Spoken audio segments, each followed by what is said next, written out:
go breaking news on fight water mana kada mandan ni wonu so ye dak kes fele ayo mi jira min ko channel mana goro subscribe ka bi jalak ko bi share ko ba yo je ni ko ken ko belarte balat siang bi ko kula ngola chukbel ni ken ko bi ngol chukbel nen sen gor ko bi ko choptan mi jiniu ka nas vision tv goro bi war awo pitong di albu kula jegatan ka bin da occasion be albu trying ko be goro no anani mi chalat ke le bongola shu bongwan titan anano un visually ye dak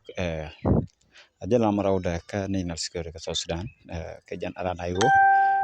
ngai kon no jan che jenga juba che bare loka sabu gor un misha salfa ki ma yadit che bu buk da dop ko banda ka kuba ngai kon inono ngai kono no machor la da dop jan shaben kanta shaben but shabijian ka drop menena ata shala le no jan chawa ka Rwanda so dol gomi ka Rwanda kene wud shala fol ka gami jan chirlar ta maray kono urja ye dak shaben ka jen ka so ka Rwanda ko so dol ke fol ka gami ka Rwanda ngai ne mentok re mo sha ga tiang